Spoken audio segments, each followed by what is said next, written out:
ഉപദേശം ഇല്ലാത്തതുകൊണ്ടല്ല നമ്മളെ ഈ സമുദായത്തിനുള്ള തകരാറ്. നമ്മുടെ സമുദായത്തിൽ ഉപദേശങ്ങളും വയലുകളൊക്കെ ഇഷ്ടമായി നടക്കുന്നുണ്ട്. പക്ഷെ ഏറ്റവും അധികം നമ്മാത്തരം ചെയ്യണത് നമ്മളെ കുട്ടികളാണ്. എന്താ കാരണം? ഇവനിൽ ഈ ഇൽമ് ഫലിക്കണില്ല. കാരണം പറഞ്ഞു കൊടുക്കണവൻ അതിന് അർഹത ഉള്ളവനല്ല. ഈ ഇൽമിനെ സ്വീകരിക്കാനുള്ളതായ ഗുണം അവനിലില്ല. കാരണം അവന്റെ ഭക്ഷണത്തിലും മറ്റൊക്കെ ഹറാമ് കയർന്നുപോയി. ഇന്ന് ആരെ ഭക്ഷണം പരിശോധിച്ച് നോക്കിയാലും അവന്റെ ഭക്ഷണത്തിൽ എന്തെങ്കിലും തിന്നാൻ മതി എന്നാണല്ലോ. എങ്ങനെയും തിന്നാൻ മതി എന്നാണ്, വയറ് നിറഞ്ഞാൽ മതി എന്നുള്ളത്. അത് ഹലാലാണോ ഹറാമാണോ ഒന്നും പരിശോധിക്കേണ്ട ആവശ്യമില്ല. ഏതെങ്കിലും നിലക്കുള്ള പൈസ നമുക്ക് കയ്യിൽ കിട്ടിയാൽ മതി. അതിന്റെ ഹലാൽ ഹറാമിലേക്ക് നമ്മൾ നോക്കണില്ല. അപ്പോൾ ആ നിലക്ക് ഭക്ഷിക്കുന്നവന്റെ ഹൃദയത്തിലേക്ക് ഈമാൻ, അതിന്റെ യഥാർത്ഥ സ്വഭാവത്തിൽ ഈമാൻ കയറി വരില്ല, ഇൽമും വരില്ല. അപ്പൊ അവന് നമ്മൾ പറഞ്ഞു കൊടുത്തിട്ട് കാര്യമില്ല. അത് ഉൾക്കൊള്ളാൻ അവന് കഴിയൂല. നേരെ മറിച്ച് പറഞ്ഞു കൊടുക്കണം നമ്മളാണെങ്കിലോ നമ്മളും അതിന് പറഞ്ഞു കൊടുക്കാൻ അർഹതയില്ലാത്തവരാണ്. പഴയ കാലത്ത് അങ്ങനെയല്ല. പഴയ കാലത്ത് ഒരു ആലിമിന്റെ വയറ് കേൾക്കാൻ വേണ്ടി ചിരിച്ചു വന്നാലും പോകുമ്പോൾ കരഞ്ഞാണ് നീക്കാനും പോവുക. ഇന്ന് അങ്ങനെയല്ല. ഇന്ന് കരഞ്ഞു വന്നാലും ഉസ്താദിന്റെ വയറ് കേട്ടാൽ ചിരിച്ചു പോകും. ഞാൻ ഒരുത്തനോട് ചോദിച്ചു, വിജയിക്കാൻ നമ്മളോടുള്ള ചെറുക്ക ഭഗവാൻ എന്നും ഒരു വയറ് കേൾക്കാൻ പോകുന്നുണ്ട് ഒരാളെ. അപ്പോൾ ഞാൻ ചോദിച്ചു, ആ വയറ് കേൾക്കാൻ പോയിട്ട് എന്തിയപ്പോൾ എനിക്ക് കിട്ടിയെന്ന് വെച്ച്. അവനോട് പറഞ്ഞു, ഒന്നും കിട്ടണില്ല. ആ സമയം വരുമ്പോൾ എനിക്കൊരു ആവേശം എന്തിനെന്ന് വെച്ച് ആ ശബ്ദവും ആ പാട്ടും ഒക്കെ ഒന്ന് കേൾക്കാൻ വേണ്ടിയിട്ട്. അപ്പോൾ ഒരു ബീഡി വലിച്ചിനോനോ അല്ലെങ്കിൽ സിഗരറ്റ് വലിച്ചിനോനൊക്കെ ഉണ്ടല്ലോ ഒരു ഹാബിറ്റ്, അവനത് ശീലിപ്പിച്ച സമയം വരുമ്പോൾ അവന് തോന്നും അപ്പം ഒന്ന് വലിച്ചാൽ.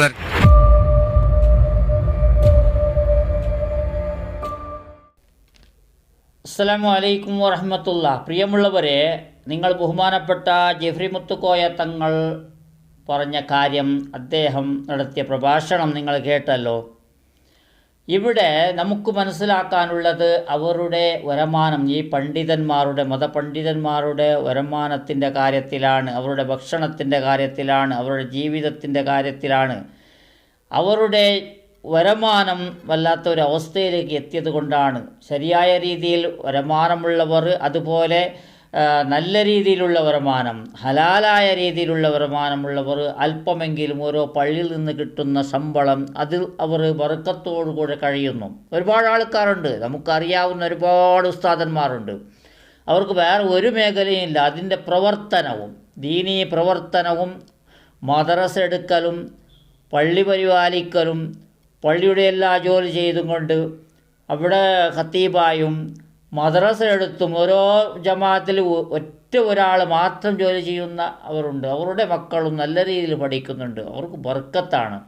അത് ബർക്കത്ത് എന്ന് പറഞ്ഞാൽ അവരുടെ വരുമാനം ഹലാലായ രീതിയിലാണ്, സൂക്ഷ്മതയോടുകൂടെ ഉള്ളതായിരിക്കുന്ന ജീവിതമാണ്.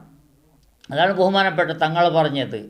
പറയാൻ അർഹതയില്ല, പഠിപ്പിക്കാൻ അർഹതയില്ലാത്തവർ പഠിപ്പിക്കുമ്പോൾ അവർക്കത് ഉൾക്കൊള്ളാനും അതിനെ സ്വീകരിക്കാനും കഴിയാത്ത അവസ്ഥയാണ്. അത് ഹറാമിലൂടെ കിട്ടുന്ന വരുമാനം കൊണ്ടും അതുപോലെ സംഭവിക്കും. അതാണ് യൂട്യൂബിൽ നിന്ന് കിട്ടുന്ന വരുമാനം, അതും അവർ ഹലാലാക്കി, ഹലാലാണെന്ന് പറഞ്ഞ് ഒരു വീഡിയോയിൽ ബഹുമാനപ്പെട്ട ഹാരിസ് മദനി പറഞ്ഞില്ലേ, അതൊരു വാടകയ്ക്ക് കൊടുത്ത പോലെയാണെന്ന്, ഒരു കട്ടടം കെട്ടി വാടകയ്ക്ക് കൊടുത്ത പോലെയാണെന്ന്.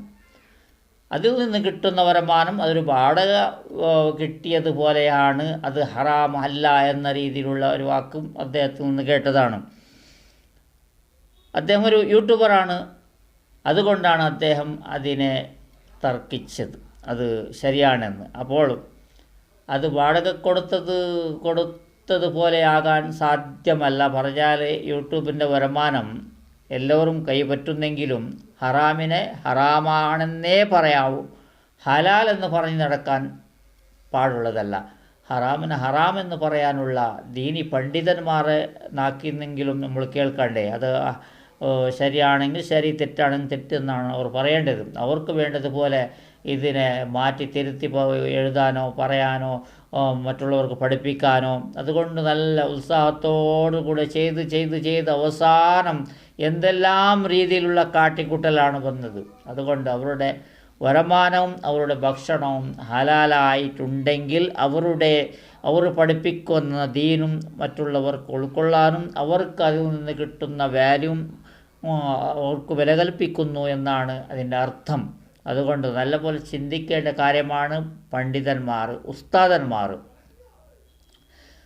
ഉസ്താദന്മാർ സാധാരണക്കാരെ പോലെ ആകരുത്. സാധാരണക്കാർക്ക് എല്ലാ രീതിയിലും പറഞ്ഞു തരേണ്ടവരാണ്. നമ്മളെപ്പോലെയുള്ളവരെ അവർ പറഞ്ഞ് ക്ലിയർ ചെയ്യേണ്ടവരാണ്. അവർ എല്ലാ സമയത്തും പറയേണ്ടവരാണ്. പറയുന്നത് നിർത്തേണ്ടതല്ല. അവിടെ പൂരം നടന്നതിന്, യാഹു തങ്ങളുടെ ഉത്സവം നടന്നതിന്, അവിടെ ആന ചവിട്ടിയതിന് നമ്മളെന്തിനാണ് മറുപടി പറയേണ്ടത് എന്നൊരു ഉസ്താദ് പറഞ്ഞു. ആ മറുപടി പറയേണ്ടതല്ല, അത് ശരിയല്ലെങ്കിൽ ശരി അല്ല എന്ന് അവർക്ക് പറയാനുള്ള ചങ്കൂറ്റം വേണം, അതുപോലെയുള്ള ദീനീബോധവും വേണം, അതുപോലെയുള്ള ധൈര്യവും വേണം. അതല്ലെങ്കിൽ ആരോ എന്തോ പറഞ്ഞു പോകും, നമ്മളെ കുറ്റം പറയുമെന്ന് പറഞ്ഞ് ഇവിടെ വ്യൂസിന് കുറയുമെന്നോ അതൊന്നും കരുതിയാൽ അത് അള്ളാഹുവിൻ്റെ ഭാഗത്ത് അവിടെ പറയുന്ന കാര്യത്തിന് നിങ്ങൾക്ക് വളരെ ബുദ്ധിമുട്ടാകും. അതുകൊണ്ട് ദീനീ കാര്യങ്ങൾ നല്ല രീതിയിൽ അത് പറഞ്ഞേ പറ്റൂ. ഇപ്പോൾ അവിടെ പൂരം നടന്നതിന് ശേഷം, അവിടെ ഉറൂസ് നടന്നതിന് ശേഷം, അവിടെ ഈ പ്രാവശ്യം നടന്ന അപകടം, ആനയിൽ നിന്ന് ഒരാൾക്ക് ഉണ്ടായ ബുദ്ധിമുട്ട്, അദ്ദേഹത്തിൻ്റെ ജീവൻ പോയതിൻ്റെ ആ തുടക്കത്തിൽ നിന്ന് അവിടെ നിന്ന് ഒരുപാട് ആൾക്കാർ ഉസ്താദന്മാർ പറയാൻ തുടങ്ങി. അതാണ് വേണ്ടത്. അത് സ്വാഗതാർഹമാണ്. എല്ലാവരും പറയാൻ തുടങ്ങണം. അടുത്ത വർഷം അത് നിൽക്കണം. അപ്പോഴാണ് നമ്മൾ ബോധത്തോടെ ദീനിയായ രീതിയിൽ നമ്മൾ മറ്റുള്ളവർക്ക് പറഞ്ഞു കൊടുക്കുന്നു എന്നുള്ള ഒരു മനസ്സിൻ്റെ റാഹത്ത് നിങ്ങൾക്കുണ്ടാകും.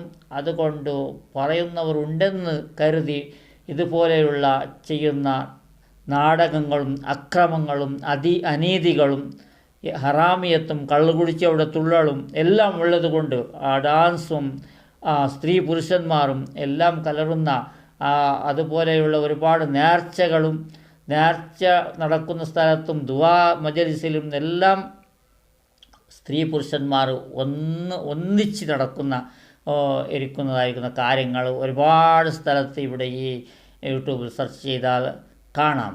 അതാണ് ഒരുപാട് സ്ഥലത്ത് നടക്കുന്നുണ്ട്. അതിനെല്ലാം നിർത്താൻ അത് നിങ്ങളെ കൊണ്ട് സാധിക്കൂ. നിങ്ങൾ യഥാർത്ഥമായി നല്ല രീതിയിൽ നിയ്യത്തോടു കൂടെ നിങ്ങൾ പറയാൻ തുടങ്ങിയാൽ ഇതെല്ലാം ഓരോന്നായി കെട്ടടങ്ങുമെന്നാണ് നമ്മുടെ വിശ്വാസം. അത് പറഞ്ഞ് അതിനെ നിർത്തണം ഉസ്താദന്മാർ. അതുകൊണ്ട് ബഹുമാനപ്പെട്ട ജിഫ്രി തങ്ങൾ പറഞ്ഞതിനെ നല്ല പോലെ കണക്കിലെടുത്തും കൊണ്ട്, വലിയ നേതാവാണ്, അദ്ദേഹത്തിൻ്റെ കാര്യത്തെ നമ്മൾ ചിന്തിച്ചാൽ നമ്മളുടെ ഭക്ഷണം ഏത് രീതിയിലാണ്, നമ്മുടെ വരുമാനം ശരിയാണോ തെറ്റാണോ എന്ന് നമുക്ക് തന്നെ ബോധ്യപ്പെടും. അത് ആരോട് ചോദിക്കേണ്ടതല്ല, പേഴ്സണലാണ്. എൻ്റെ വരുമാനം, എൻ്റെ രീതി അത് ഏതാണ്, ശരിയോ തെറ്റോ എന്നത് എനിക്ക് മാത്രമേ അറിയൂ. അങ്ങനെ ഓരോരുത്തരും അതിനെ കണക്കിലെടുത്ത് മനസ്സിലാക്കി ജീവിച്ചാൽ നിങ്ങൾക്ക് ആലിമീങ്ങൾക്കുള്ള വില എപ്പോഴും കിട്ടും, ഉറപ്പായും കിട്ടും. ആരും തള്ളി പറയില്ല, ആരും തള്ളി പറയാൻ പാടില്ല. ആലിമീങ്ങളെ തള്ളി പറയൽ അത്ര എളുപ്പമുള്ള കാര്യമല്ല, അത് പറയിപ്പിക്കുന്നത് നിങ്ങളാണ്. അതുകൊണ്ട് നല്ല രീതിയിൽ ചെയ്തോളൂ എല്ലാ കാര്യവും. ഇൻഷാ അല്ലാഹ്. അസ്സലാമു അലൈക്കും വറഹ്മത്തുള്ളാഹി.